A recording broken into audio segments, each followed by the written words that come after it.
जी इस वक्त cipher case की समाअत ख़त्म हो चुकी है। इमरान खान की बहनें और इमरान खान के जो वकील हैं वो इस वक्त बाहर निकल चुके हैं। सलमान सफदर साहब जो हैं वो इस वक्त आ रहे हैं, उनसे हम पूछेंगे कि क्या कुछ आज की समाअत में हुआ। जी सलमान सफदर साहब बताइएगा आज। मैं अलीमा आपा के साथ ही आ जाता हूं। हाँ वो जी सलमान सफदर साहब, अब इमरान खान की जो बहनें हैं वो भी यहाँ पर मौजूद हैं, तो वो कह रहे हैं कि मैं उन्हीं के साथ ही टॉक करूँगा। तो आइए उनसे गुफ्तगू करते हैं, पूछते हैं कि अंदर आज क्या कुछ हुआ है। जी सलमान सफदर साहब बताइएगा। अदनान थोड़ा एक दिन में भी नहीं खत्म हो जाए, तो आप कह रहे हैं ये केस खत्म हो जाए। कहाँ से आ गए? देखिए, हमारे बहुत मुकम्मल दलाइल हम दे चुके हैं और बेंच बहुत सारे पॉइंट्स पर ऑलरेडी क्लियर है।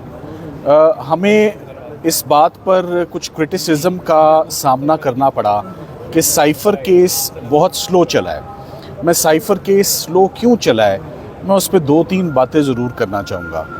पहली बात यह है कि जब जज साहिबान स्लो असिस्टेंस और एक केस को समझना चाहें कि केस ऑफ फर्स्ट इम्प्रेशन है और उस पर पहली दफ़ा हाई कोर्ट फैसला लिखने जा रही है, इसका ये भी बेस्ट इंडिकेटर है कि इस तरह के एक्शंस पर आज दिन तक पाकिस्तान या हिंदुस्तान में कभी किसी प्राइम मिनिस्टर या फॉरेन मिनिस्टर की प्रोसिक्यूशन कभी हुई नहीं है। तो ये केस ऑफ फर्स्ट इम्प्रेशन, इसे कहते हैं हाथ सीधा करना आसान ज़ुबान में, कि ये पहली दफ़ा हाथ सीधा किया जा रहा है। इन अदर वर्ड्स, ये क्रिमिनलिटी है भी या नहीं ये देखना है। और अभी तक का जितना एविडेंस आपके सामने आया है, आज जज साहिबान ने 2 दफ़ा कह दिया कि इसमें क्रिमिनलिटी कहाँ पर है। आज जज साहिबान ने 2 दफ़ा इकट्ठे कह दिया कि अगर आप एक फौजदारी के मुकदमे में, क्या ये बात दुरुस्त है कि साइफर के मुकम्मल केस में जितनी भी शहादत रिकॉर्ड हुई, साइफर के अंदर क्या लिखा हुआ था वो कोई भी गवाह अदालत में उसने ये बात नहीं बताई। उनका जवाब था ये बात दुरुस्त है। क्या ये भी दुरुस्त है कि साइफर का डॉक्यूमेंट कभी मंजर आम पर नहीं आया? उन्होंने कहा ये भी दुरुस्त है। तो आज जो सरकार अपना सारा केस साबित करना चाह रही थी, बड़े मज़े की बात है जो आपको बताने वाला हूँ। आज सरकार अपना सारा केस एक ऐसी किताब से बताना चाह रही थी जो किताब हमने मांगी तो उन्होंने कहा सीक्रेट है, आपको नहीं मिलेगी। जज साहब ने मांगी तो उन्होंने कहा ये सीक्रेट है, आपको नहीं मिलेगी। आईओ ने मांगी तो उन्होंने कहा सीक्रेट है, आपको नहीं मिलेगी। और तो और सबसे हैरानकुन बात थी, आप सब लोग वहाँ मौजूद थे जब सुप्रीम कोर्ट में हम इमरान खान साहब और शाह महमूद कुरैशी साहब की ज़मानत आर्ग्यू कर रहे थे, तो honourable Mister Justice Mansoor Ali Shah साहब ने कहा वो किताब तो दिखाएं जिससे सारे रूल्स गवर्न होते। तो सरकार के तीनों वकला ने जो पेश हुए, उन्होंने कहा सॉरी ये किताब हम आपको नहीं दे सकते, जिस पे जज साहिबान बहुत हैरान भी हुए, नाला भी हुए कि हमने ज़िंदगी में कभी ऐसा नहीं सुना कि हम कोई कानून मांगे, कोई इंस्ट्रक्शंस मांगे, कोई गवर्निंग लॉ मांगे और हमें ये कहा जाए कि आप ये नहीं देख सकते। सो जिस कानून को कोई देख नहीं सकता, उस कानून में जज साहिबान ने आज एक आहिस्ता आहिस्ता करते करते एक सवाल पूछा कि क्या ये बात दुरुस्त है कि आप इस केस में सज़ाए मौत मांगते रहे, और क्या ये बात दुरुस्त है कि जज साहब ने सज़ाए मौत तो नहीं, आपकी झोली में ठीक ठाक सज़ा जो है वो दे दी हुई है, 10-10 साल और 2-2 साल दे दी है। उन्होंने कहा ये बात दुरुस्त है। तो उन्होंने कहा ये आपने सज़ाएं ली हैं साइफ़र या उसके कंटेंट्स या किताब जिससे ये मुस्तफ़ीद हो सकते थे, उसको दिए या सामने लाए बग़ैर। तो ये आज 2 दफ़ा ये सुनने में आई बात कि जो भी शक होगा ना किसी भी पॉइंट का, उसका फ़ायदा मुल्ज़िमों को मिलता है और उन्हीं को मिलेगा। अभी सरकार ने अपने दलाइल जारी रखे हुए और लंबा कर लें, मैं पहले भी कहता हूँ सरकार ने ये मैच जीता था हमें बाहर फेंक कर। हमने कभी भी उनको बाहर फेंकने की बात नहीं की। हमने कहा आप उनको दिल खोल के सुन लें, हमें कोई जल्दी नहीं है। हमें जल्दी थी, हम चाहते थे ईद से पहले कोई अच्छी बात मिल जाए, नहीं मिली तो नहीं मिली, तो फिर अच्छा फ़ैसला ही लिखा जाए आने वाले टाइम के लिए, लोगों के लिए, वकला के लिए, स्टूडेंट्स के लिए, रहनुमाई हो कि ये साइफ़र क्या बला है।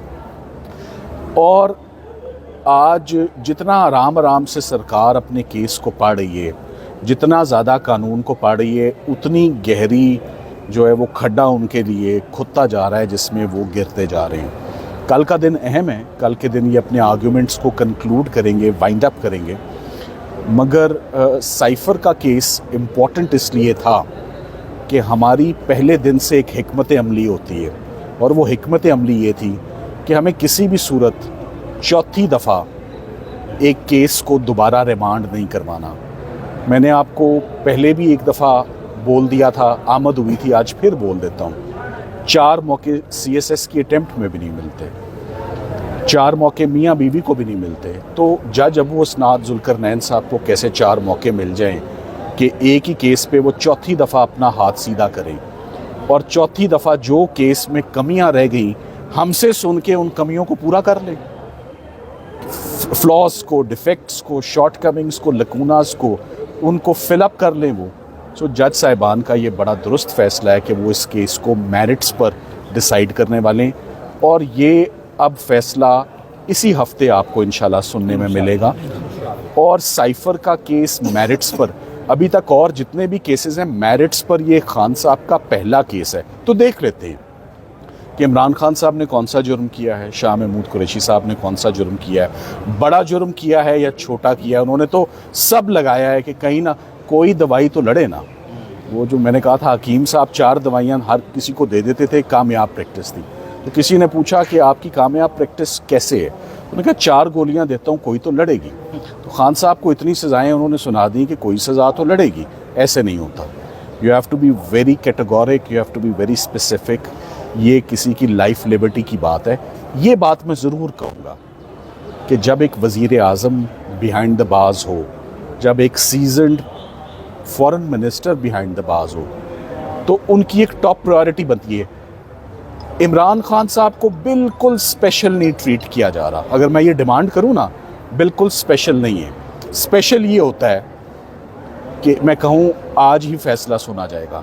मुझे इमरान खान साहब की और सब लोगों को इमरान खान साहब के केस में आते हुए 2.25 माह हो गए साइफ़र आर्ग्यू करते हुए। रमज़ान से पहले, ईद गुज़रे 2 हफ्ते हो गए, ये रमज़ान से पहले आर्ग्यू करना शुरू किया।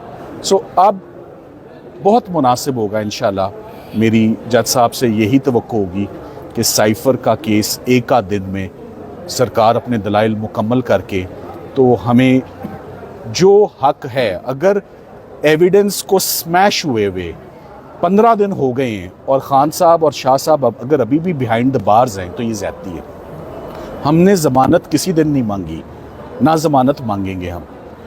एक स्टिग्मा होता है कन्विक्शन का, तो स्टिग्मा अगर कन्विक्शन का मिला है तो हम चाहते हैं that should be rinsed, that should be washed, and ये इनको दोनों को इन चार्जेस से, एक बात मैं और कहता चलूँ, आज एक शख्स को जब बरी किया जाता है तो 2 बातों पर बरी किया जाता है। एक जुमला बोला जाता है कि शक का फ़ायदा, हमें शक का फ़ायदा नहीं चाहिए। शक के फ़ायदे वाला केस ही नहीं है। ये केस है जहां पर prosecution has totally entirely failed political victimisation का केस है। अंग्रेज़ी में बताता हूँ, बेनिफिट ऑफ डाउट नहीं चाहिए। ये बेनिफिट ऑफ डाउट का केस नहीं है। आज 1-2 दफ़ा मेरे सुनने में आई बात, अगर ये होगा तो शक का फ़ायदा किसको मिलेगा? शक वाली तो बात भी नहीं है, हम तो बहुत दूर हैं शक से। बस यही कहूँगा आज के दिन के लिए। जो किताब सुप्रीम कोर्ट में पेश नहीं करेगी, वो पुरस्कार किताब आज पेश करने की ज़रूरत क्यों पड़ी, आप क्या समझते हैं? जी, आज जब वो किताब फाइनली, और जज साहिबान बहुत, आपने देखा वो परेशान थे उस किताब को लेकर कि हम इसको घर ले जा सकते हैं, हमें इजाज़त है, और अगर ये हमसे गुम हो गई तो क्या ये पर्चा हमारे ऊपर होगा? तो वो सरकार ने कहा कि जी ये किताब आज सलमान साहब को दे दें। मैंने कहा जी जो किताब मुझे इतने दिन नहीं मिली वो मैंने अब लेकर क्या करनी है? इम्तिहान हो गए, जो देखना था वो सब हो गया, तो अब मैं इससे मुस्तफ़ीद नहीं होना चाहता। ये अपनी किताब अपने पास रखें। कोई ऐसा कानून नहीं होता जो किसी को दिखाया ना जा सके, किसी को बताया ना जा सके और सज़ाए मौत मांगी जाए। आज जज साहिबान कह रहे थे सज़ाए मौत मांग रहे थे बताए बगैर। बस इतना ही काफ़ी है आज।